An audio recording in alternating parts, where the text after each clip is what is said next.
I believe it was 44 members of the gang. The other 20 or so who weren't arrested yesterday were they were already in prison or awaiting charges. What are they going to do with them? You know, they'll all be they're being charged. Would you like a sign? Yes. Okay, really quick. Shh. Go ahead. So they're being charged. There was an indictment that was unsealed yesterday. It's a long process. This raid was the result of I believe it was a nearly 3-year operation. Oh my God. So they've been working on this for a long time. One more question. Go ahead. Real quick on KFI, I was listening to. They were asking a question about how many were illegal aliens or not, and they didn't have a definite number, but there was some mention that there were some. Do you have any clarification? That's correct. The acting U.S. attorney, she said there was a significant amount. They didn't have an exact number. But they said a significant amount. And we spoke with them. That's in our story. We don't have an exact number quite yet, but they don't know either. They haven't asked the status of everyone. That's kind of scary in itself. Yeah. Would you mind recording in the meantime? Okay, perfect. Thank you so much, Haley. Thank you. I have a lot of confidence now with this report. I actually read a story. It was about 3 weeks old. They focused on Pueblo, Colorado, which had been a blue stronghold since Nixon, and actually went for Trump. Wow. It's Colorado. It is Colorado, but that just goes to show that Trump is really breaking down the blue wall, not just the Rust Belt. Okay, so there's that. I want to just report a few things really quick. You guys had a great guy named Tom Paulzer here last month. I had been through so many slips and falls, I just needed a break. From my camera getting stolen, you guys have been such troopers. I don't get to complain. If you're a veteran, raise your hand if you're a veteran. Really quick, if you are a veteran, okay, I'm not going to complain. Thank you for your service. I apologize. Your service is the ultimate. Thank you again. So there is the Stop Top 2 movement. It is gaining momentum. We must stop this Top 2 jungle primary. That is why, if you're in Lou Correa's district, some of you are from Orange County, correct? Yeah. You had a choice between a radical leftist Vietnamese and an establishment leftist former state senator. We just can't have this. And how many Republicans were running for U.S. Senate in the general election? Zero. Because of this jungle primary. It's got to go. This will be a nice turnout for us in 2018. So make sure to follow Stop Top 2. We have cards in the back, so please make sure to get one. So how many knew that there was a town hall that Maxine Waters had hosted this past weekend? I don't know. Who went to that town hall? Yeah, here are the flyers, which I didn't get in the mail. Dura was there. She did a great job recording it. Wave really quickly, Dura. And Janet was there, and I was there, and Hareem was there. They're also coming. We got Ellie for Tom. They're a little late because it's LA. These are published at taxpayers' expense, by the way.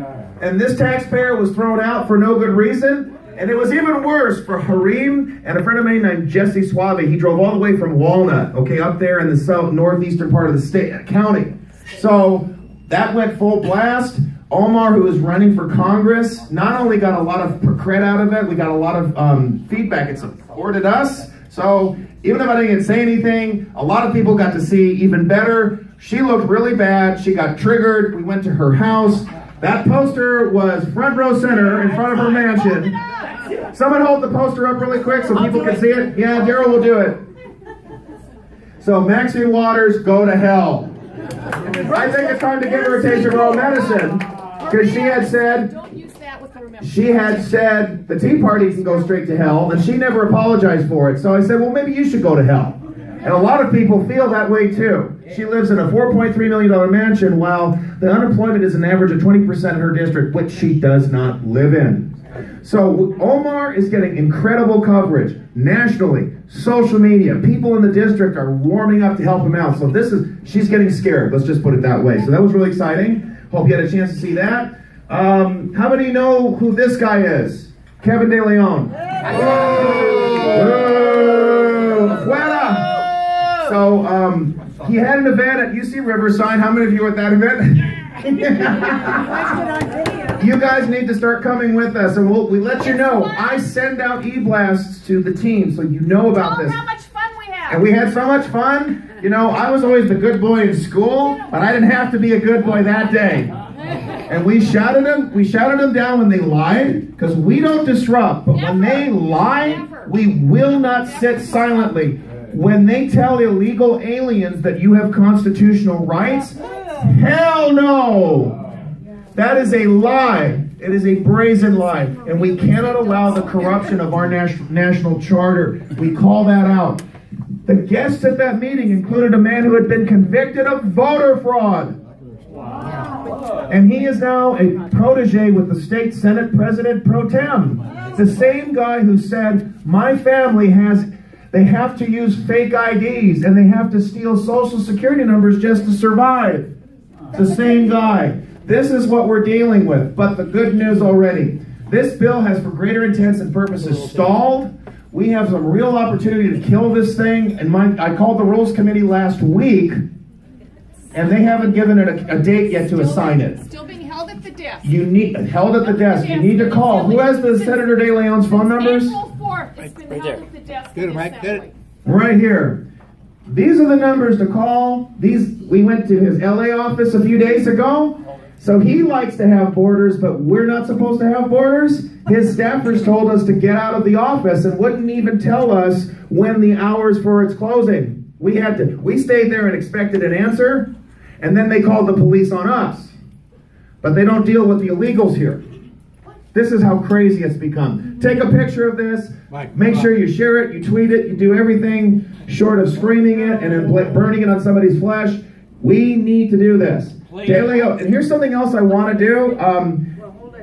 So really quick, make sure of that. One of these days, what I'd like us to do, he had a problem with 6 people. What would happen if maybe 100 of us showed up? 600. How about 600? Well, if you're an open borders guy, why can't we stay in your office? You don't believe in borders, do you? So these are the things we have to start impressing on them. Sacramento lives in a different world, not the real one, and we're paying for it with that gas tax. And speaking of which, beyond that, we'll be getting you notices out. They are going after the state senator in northern LA County called Josh Newman. We are getting the recall together for that. So that we're going to join with Carl DeMaio and other people's efforts to get rid of that guy too. More information is coming on that. So there you go. Can I say one? Really quick. I'd like everybody in this room, if you would all write this number down and call him. That's his Sacramento office. That's his Sunset Boulevard office. Sacramento's on top, LA's on the bottom. And what do you want us to say? Just say whatever you want. Say, do you wear a toupee? Shelve the sanctuary state bill. Stop Senate Bill 54. That's the sanctuary state bill. There's a sign back there, right there. It says, no on 54. Yeah, no on 54. Okay. They won't answer any of your questions. You can ask any question you want. Jam the phones. Just everybody in this room Burn call the line. both these Yes. numbers. Everybody in this room do it. Absolutely. And just to give you a window into this, we have city councils that are passing legislation against, they're passing clear resolutions in opposition to it. Glendora was one of them. They already had to change parts of it, but here's the thing, you need to understand how serious this bad bill is. Okay, there are a number of felonies which will still be protected, like raping someone who's unconscious, stealing IDs, if you have an explosive on you but you don't succeed in detonating it at the building, they won't deport you. They won't release you to ICE. It's a long list of felonies and every misdemeanor you can think of too. This bill will ensure that those individuals don't get deported or reported to ICE. We cannot have this. We have a sheriff already in El Dorado County who has clearly announced, if this bill passes, I will not comply. And the sheriff in Kern County has indicated something similar, as well as in Ventura County. Even our liberal LA County sheriff opposes this bill. So that should tell you something. So, want to leave that? Make sure you have that burned in your mind. Call his office. Jam the phones really quick. Yes, Randy? Who are the sheriffs? What state? What county? So, let me tell you about that later, okay? Yes. All right, so here we go. Let me get my first case. We've got a lot of great things going on here. So, one more thing. I have to share this.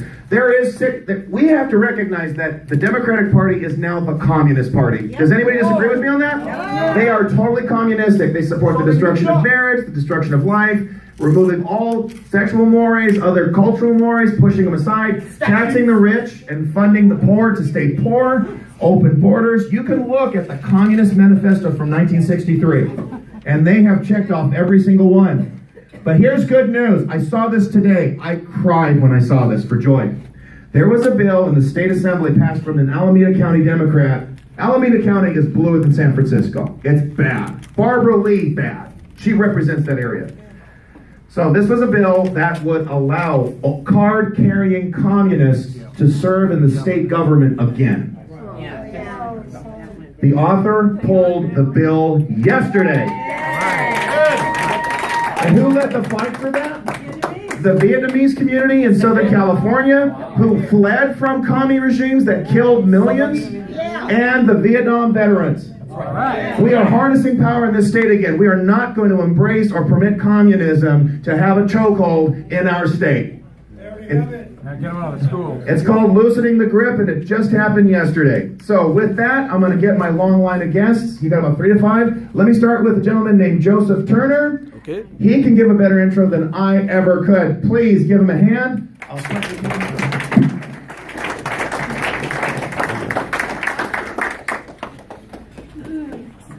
Well, thank you for having me. Basically, I don't know where to start. I got involved in illegal immigration back in 1994 when I was in high school senior. I gave a Pro 187 speech at my high school in Riverside, which was pretty interesting. And then I got involved and met Robin in 2004. Robin and I go back to 2004 when I started to Save Our State. And Robin's amazing. If you guys don't know her, she's probably the most active activist in the entire nation, and I'm not exaggerating. I mean, seriously. Yeah. That's not exaggeration, really. It's not. So I started Save Our State back in 2004, and I wrote something called the Illegal Immigration Relief Act in 2005, which was copied by dozens of jurisdictions across the country. It was the first ever known attempt to use the local initiative process to crack down on illegal immigration. And it was copied by Lou Barletta in Hazleton, Pennsylvania, who became a congressman. Farmers Branch, Texas did something. It went to the Supreme Court, but the Supreme Court refused to hear it. And then California passed a bill. No worries. California passed a bill in direct opposition to my initiative, AB 976 in 2007, after Escondido copied it, because what my initiative would have prohibited illegal aliens from renting to, or sorry, prohibited landlords from renting to illegal aliens, among other things. So, long story short, after Obama got elected and stuff like that, I kind of got the movement burned out. Being an activist is kind of rough, right? Yeah. And then when Trump got elected, I got a zap of energy and jumped back in it. And so in April, I started a new organization called American Children First. And my philosophy is very simple.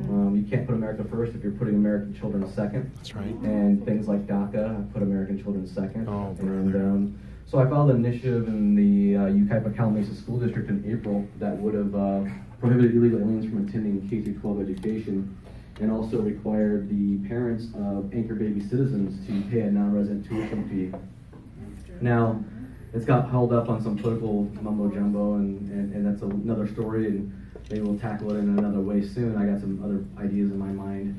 But you should note that actually an Oklahoma State Senator just this week talked about doing something along the lines of reporting illegal alien school children to ICE. Wow. And I don't know if that's related to my initiative or not. If you heard about it, but I think we're going to start getting some more traction on it. Basically, what you guys need to know is Plyler v. Doe in 1982. We're picking up on the 35-year anniversary this next month. Plyler v. Doe was a Supreme Court decision, one of the worst decisions ever, that requires taxpayers to pay for illegal aliens to be educated in our K-12 system. Yeah. So we need to have that overturned. Now's a great time, I'm thinking, for us to put something into the court system, with Gorsuch being appointed to replace Scalia. Really quick, talk about Torrance, what you're doing here. Yeah. And then I think we're going to see maybe Kennedy retire here soon, maybe Ruth Bader Ginsburg come out. Please, God. Yeah. So now's a really good time for activists throughout the country, especially outside the Ninth Circuit, to be putting some creative legislation and some creative efforts in place so we can start getting some challenges and getting up to the Supreme Court. So, I live in Torrance, by the way. I haven't really advertised that, but it's kind of out in the paper now. And so the latest project I'm working on is, it came to my attention that some activists have been trying to get Torrance to pass a resolution opposing the sanctuary state bill. And they've been reluctant to do that for some crazy reason. Well, I went to this city council meeting on Tuesday, and they had a proclamation/resolution for Bike to Work Week, or Bike to Work Day, which just boggles my mind that they can spend energy on that kind of resolution, but when it comes to protecting American citizens from being victimized by illegal aliens, apparently it's not worth their time. So, the latest idea I'm working on, I just sort of unveiled today with a letter that I sent to the city council and dropped off to the city manager, is going on a Defund the Sanctuary City campaign. So in California, not most, but many cities have something called a utility user tax. And what that means is we all pay taxes on our utility bills, whether it's our electric bill, our cell phone bills, our cable bills, and whatnot. So those provide a lot of revenue for many of these cities. Now, Prop 218 is a measure that was passed back in, I think, 1996 that... You got one more minute. Yeah, okay. Yeah, round it up. That gives gives the people the right to put a measure on the ballot to repeal taxes. Now, what's really cool about Prop 218 is that in order to qualify a measure for the ballot to repeal these taxes, all you need to do is get 5% of the signatures, signatures equaling 5% of the votes cast in the last election in which the governor was elected. Now, in Torrance, that means there are only 33,000 votes that were cast in 2014, so you only need to get 1,650 signatures in a city of this size to put a referendum on the utility tax on the ballot. So I've impressed upon the council that they're running the risk of having us do that in retaliation for them not oppose the sanctuary state bill. And in Torrance, the UUT counts for around 20% of the general revenue budget, general revenue intake. So Arthur and I, we talked about implementing this plan in some other cities and talk about going on a defunding tour and putting some pressure on these communities to say, hey, you know, if you're going to not stand up for the American people, then the American people are going to lash out and take control and start retaliating. Tell them your website really quick. AmericanChildrenFirst.org and Facebook.com/AmericanChildrenFirst. All right. Thanks so much, Joseph. Give him a hand, please. I'm going to switch it back to you really quick. Thank you so much.